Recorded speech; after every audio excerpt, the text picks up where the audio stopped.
अस्सलाम viewers, welcome to learning 9। आज का लेक्चर है फिज़िक्स क्लास 9। चैप्टर इसका सेकंड काइनेमेटिक्स।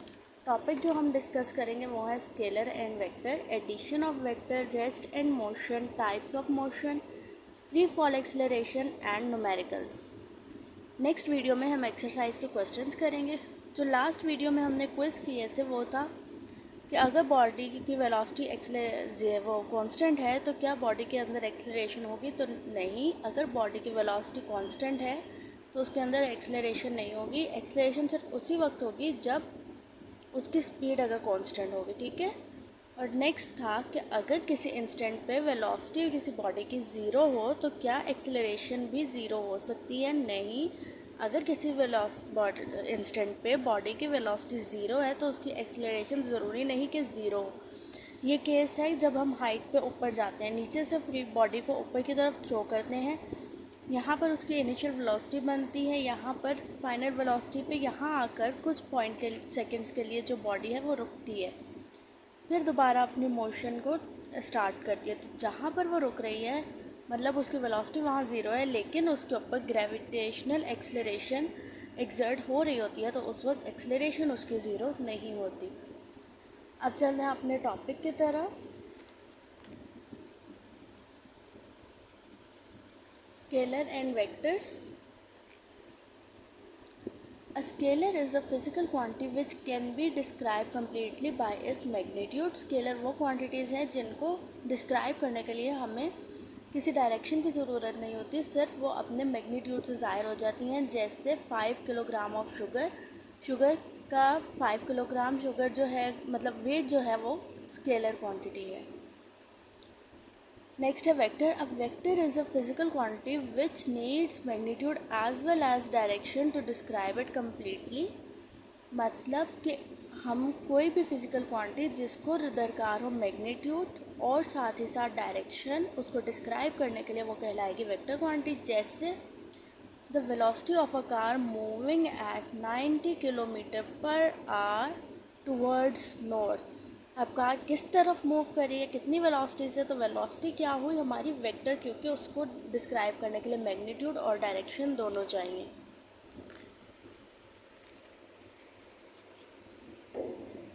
नेक्स्ट है representation of a vector.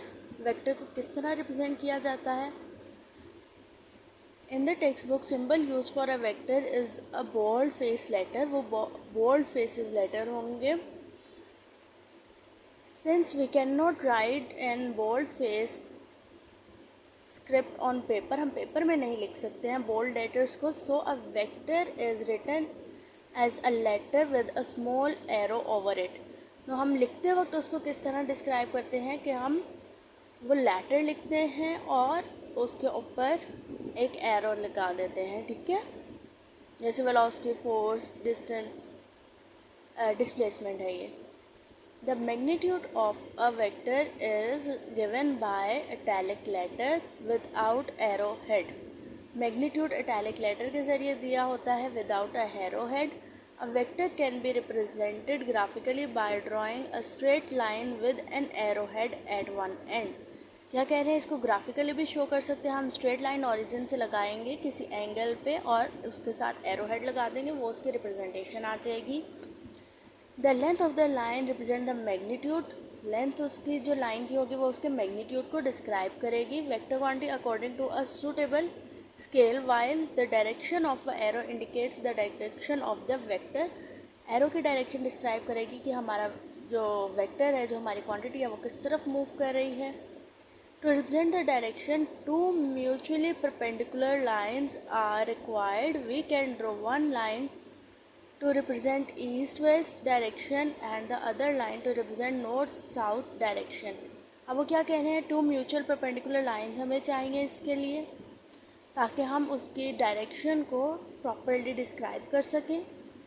Mostly we use any two lines which are perpendicular to each other. Horizontal line X X and is called x-axis and vertical line y is called y-axis। क्या कह रहे हैं, हम दो lines लेते हैं जो कि परपेंडिकुलर है एक दूसरे के, और नॉर्मली हम वर्टिकल लाइन को जो है वो y-axis कहते हैं, हॉरिजॉन्टल लाइन को x-axis कहते हैं।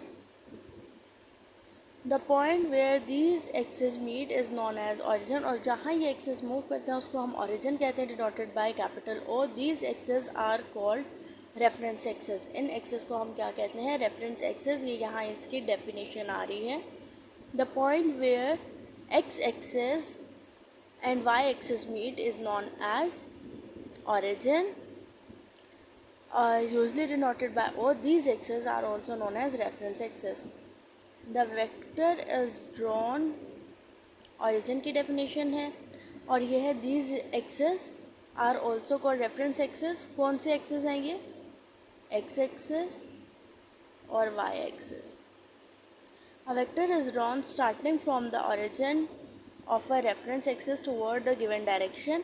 The direction is usually given by the angle theta. Angle theta के ज़रिए हम उसकी डायरेक्शन को प्रॉपरली मुहैया कर लेते हैं, ठीक है। नेक्स्ट आ रहा है resultant vector. We can add 2 और more vectors to get a single vector. हम 2 और 2 से ज़्यादा जो है वेक्टर्स को ऐड कर सकते हैं ताकि हमें एक वेक्टर मिले।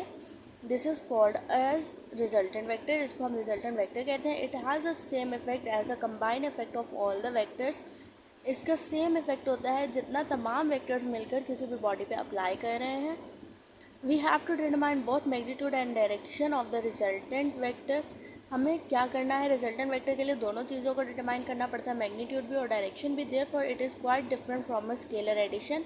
इसलिए स्केलर एडिशन से थोड़ा सा मुख्तलिफ होता है। मैग्नीट्यूड तो उसी तरह होगी लेकिन डायरेक्शन की डिटरमाइन करने के लिए थोड़ा सा मेथड डिफरेंट होगा।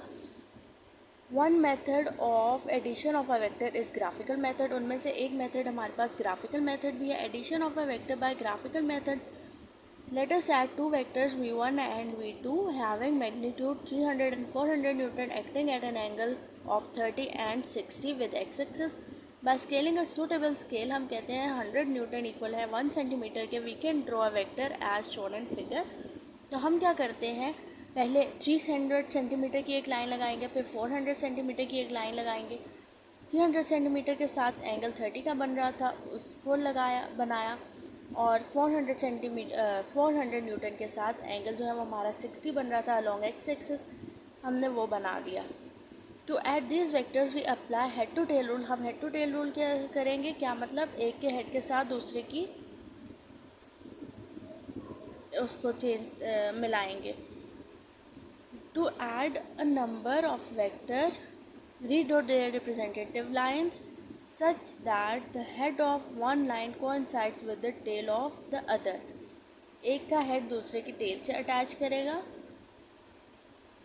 The resultant vector is given by a single vector which is directed from the tail of the first vector, जो फर्स्ट के टेल से और दूसरे के हेड से जाके मिलेगा। जैसे यहाँ पर बना रहे हैं वो, हमने पहले 3 सेंटीमीटर और 4 सेंटीमीटर की लाइन को ओरिजिन से ड्रॉ किया था। अब हम क्या कर रहे हैं? पहले हमने ओरिजिन से 3 सेंटीमीटर की लाइन लगाई, वेक्टर 1 बनाया, फिर जहाँ पर वेक्टर 1 का हेड था वहाँ परपेंडिकुलर ड्रॉ किए हैं, यूँ। ये परपेंडिकुलर ड्रॉ हो गया। अब इस परपेंडिकुलर का एक्स एक्सिस बन गया। अब यहाँ से रख के 60 का एंगल बनाया और सेकंड वेक्टर की 4 सेंटीमीटर की लाइन ड्रॉ की, ठीक है। रिजल्टेंट के लिए हम क्या कह रहे हैं कि tail of the first and join it with the head of the last vector. Last यहाँ पर हमारा v2 था, हमने टेल को, फर्स्ट वेक्टर की टेल को लास्ट वेक्टर की हेड के साथ जॉइन कर दिया, और ये जो लेंथ आई ये 6.8 सेंटीमीटर आई, और ये हमारा रिजल्टेंट वेक्टर बन गया है, ठीक है।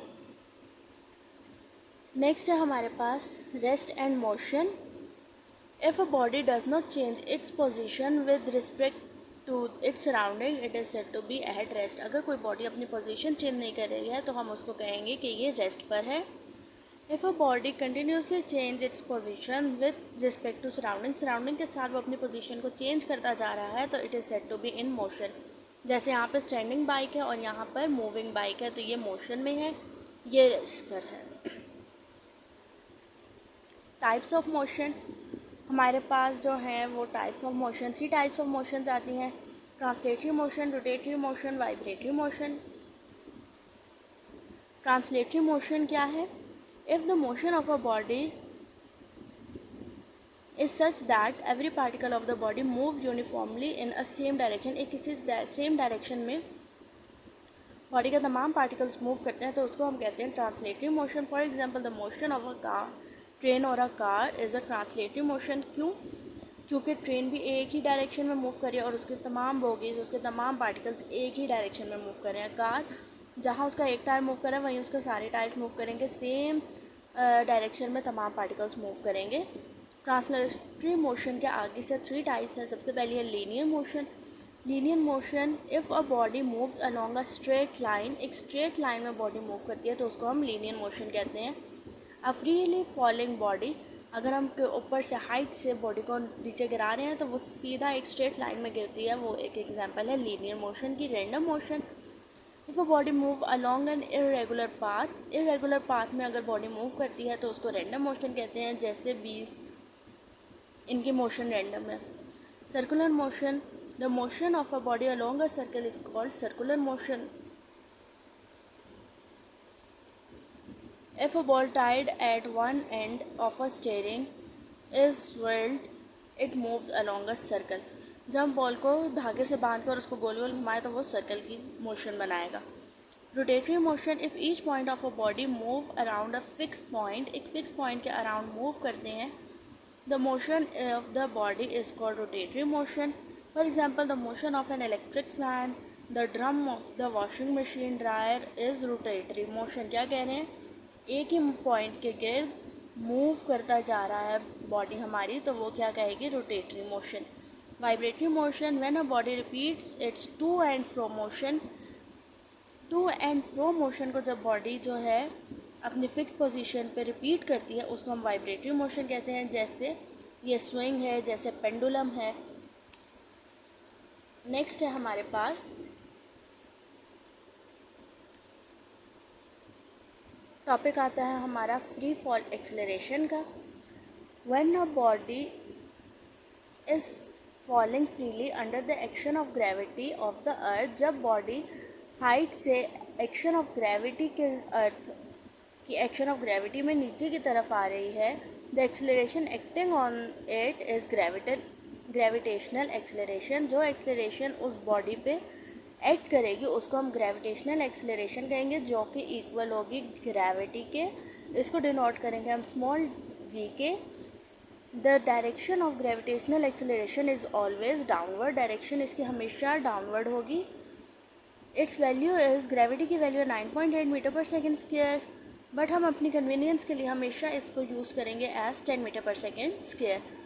Since the freely falling bodies move vertically downward in a straight line, straight line में वर्टिकली डाउनवर्ड आ रहे होते हैं the with uniform acceleration g, so the 3 equation of motion can be applied। तो इन पर 3 इक्वेशन ऑफ मोशन जो हमने पीछे पढ़ी हैं वो अप्लाई हो जाएंगी। किस तरह अप्लाई होंगी? हम रिप्लेस कर देंगे इस s को हाइट से और एक्सेलरेशन को, यहाँ पे एक्सेलरेशन था उसको हमने g से रिप्लेस कर दिया है। It should be remembered that while using these equations, the following points should be kept in mind। जब भी हम इन equations को for freely falling bodies के लिए यूज़ करेंगे तो हमें इन points को ध्यान में रखना है। If a body is released from some height, अगर किसी हाइट से बॉडी को रिलीज़ किया जा रहा है तो उसकी इनिशियल वेलोसिटी 0 होगी। जब ऊपर से बॉडी को नीचे की तरफ फेंका जा रहा है तो उसकी इनिशियल वेलोसिटी हमेशा 0 होगी। The gravitational acceleration will be taken as positive in a downward direction, और अगर नीचे की तरफ आ रही है बॉडी तो उसकी ग्रेविटेशनल एक्सेलरेशन हमेशा पॉजिटिव होगी। All other quantities will be taken as positive in the downward direction, और तमाम क्वांटिटीज़ पॉजिटिव ही ली जाएंगी। The quantities in the direction opposite to the acceleration will be taken as negative, और अगर body नीचे से ऊपर की तरफ जा रही है तो ग्रेविटी हमारी नेगेटिव में आएगी। If a body is thrown vertically upward, the value of g will be negative and the final velocity will be 0 at the highest point। क्या कह रहे हैं? जब वो अपनी हाईएस्ट पॉइंट को रीच करेगा एक बॉडी, यहाँ पर इसकी वी एफ हमारे पास 0 हो जाएगी। अगर बॉडी को हम नीचे से ऊपर थ्रो कर रहे हैं या फिर किसी बॉल को हिट कर रहे हैं तो बॉल की भी मोशन यही जाएगी, नीचे से ऊपर जा रही है, ठीक है। तो यहाँ पर उसकी वी एफ हमारे पास हमेशा 0 रहेगी, और अगर बॉडी ऊपर से नीचे आ रही है तो वी आई 0 रहेगी। इन पॉइंट्स को हमने ध्यान में रखना है। अब चलते हैं इसके न्यूमेरिकल्स की तरफ।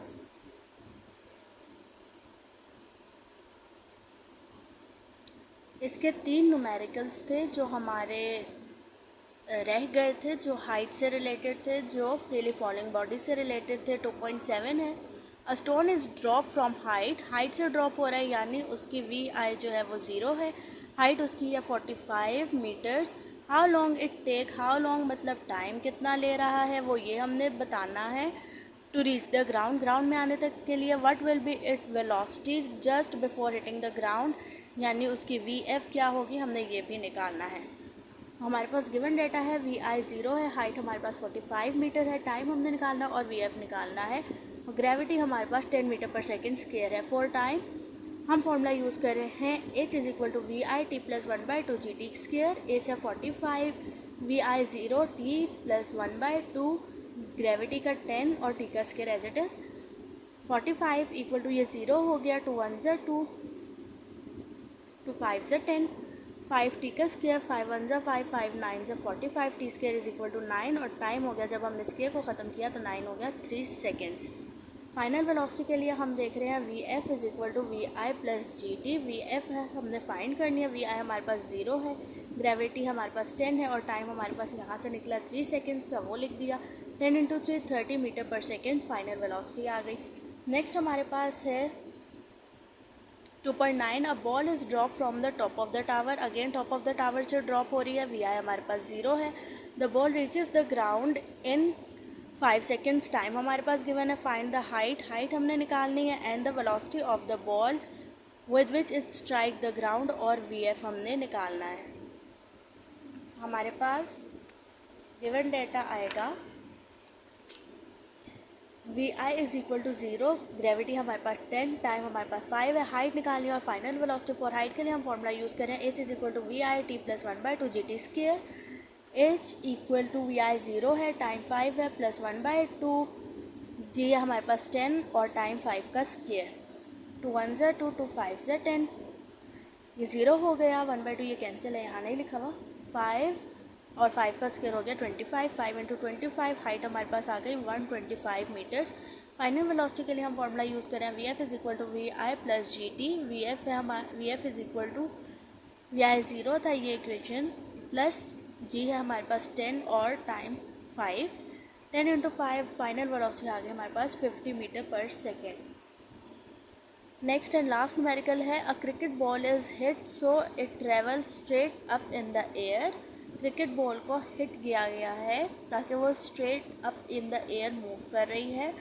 N observer note that it took 3 seconds to reach the highest point. Observer ने नोट किया एक हाईएस्ट पॉइंट पर जाने के लिए उसको 3 सेकेंड्स लगे हैं। What was the initial velocity of the ball, V I हमने फाइंड करनी है। If the ball was hit 1 metre above the ground, ball को 1 मीटर अबव द ग्राउंड से हिट किया गया है, ज़ाहिर है बॉल ने टप करके बाउंस हुई होगी, बैट को हिट हुई होगी और फिर उसने अपनी हाइट को अटेन किया होगा, ठीक है। तो फिर क्या हो रहा है, जब बॉल हिट किया बैट को तब उसकी हाइट ग्राउंड से 1 मीटर थी। How high did it rise from the ground, अब कहना है कि वो अपने हाईएस्ट पॉइंट पर जब थी तब उसका डिस्टेंस ग्राउंड से कितना था, हमने ये निकालना है, हाइट उसकी निकालनी है और वी आई निकालना है। हमें पता है जब बॉडी नीचे से ऊपर जा रही है तो उसकी ग्रेविटी जो है वो नेगेटिव में आएगी और वी एफ उसका हमारे पास 0 होगा, ठीक है। हमारे पास जो गिवन डाटा है, टाइम उसने लिया 3 सेकेंड्स का, वी एफ 0 है, एक्सलेरेशन या ग्रेविटेशनल एक्सलेरेशन हमारे पास नेगेटिव में आएगी, वी आई हमने फाइंड करना और हाइट हमने निकालनी है। अब ball hit from 1 metre above the ground, ball जब हिट हुई है तब वो 1 मीटर ग्राउंड से ऊंची थी। और इनिशियल वेलोसिटी हम फॉर्मूला यूज़ करें V F is equal to we I plus a t square. V f हमारे पास 0 है, वी आई हमने निकालना है। अब ये माइनस की हो गया, क्यों, क्योंकि बॉल नीचे से ऊपर जा रही है, तो 10 इंटू टाइम का 3 ये यहाँ आके पॉजिटिव हो जाएगा, वी आई आ गया हमारे पास 30 मीटर पर सेकेंड। फॉर हाइट के लिए हम फॉर्मूला यूज़ करें we f square is equal to we i square plus 2AH। V f again हमारे पास 0 है, वी आई हमने यहाँ से निकाला है 30 स्क्वायर प्लस 2, एक्सलेरेशन हमारे पास -10 और एच हमने निकालना है, ठीक है। वी एफ तो ज़ीरो है, 30 का square 900, plus minus minus 2 into 10 20 height, ये इस तरफ आके पॉजिटिव हो जाएगा। 20 h is equal to 900, h is equal to 45 metres हो गया। लेकिन क्योंकि बॉल जो थी पहले ही 1 मीटर जो है अबव थी ग्राउंड से, तो टोटल हाइट उसकी क्या बनेगी 45 प्लस 1 इक्वल टू 46 मीटर्स। यहाँ पे हमारा लेक्चर वाइंड अप होता है। नेक्स्ट लेक्चर में हम एक्सरसाइज को करेंगे। आपको वीडियो पसंद आई है तो लाइक करें, चैनल को सब्सक्राइब कर दें। Thank you.